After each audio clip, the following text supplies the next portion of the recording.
இந்த wonder chef magic book பண்ணும்போது எங்களுக்கு வந்து ஒரு 10,000 rupees ஆஃபர்ல கிடைச்சது.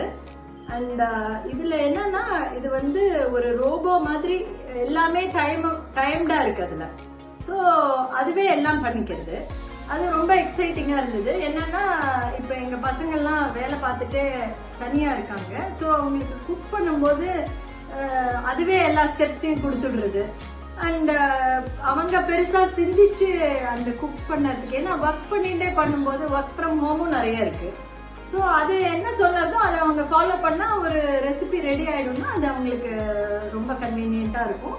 அண்ட் எங்க பசங்களை கேட்டுதான் நாங்க புக் பண்ணோம், இது வாங்கினா நீங்க யூஸ் பண்ணுவீங்களா அப்படின்னு.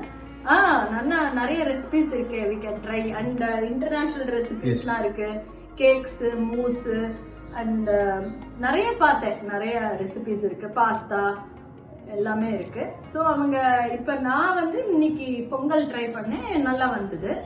அண்ட் தோசை மாவு அரைச்சு பார்த்தேன் வந்து. ஸோ ஐ திங்க் நம்மளே அதுல என்ன பண்ணா நல்லா இருக்கும் அப்படின்னு கொஞ்சம் யோசிச்சு பண்ணலாம்.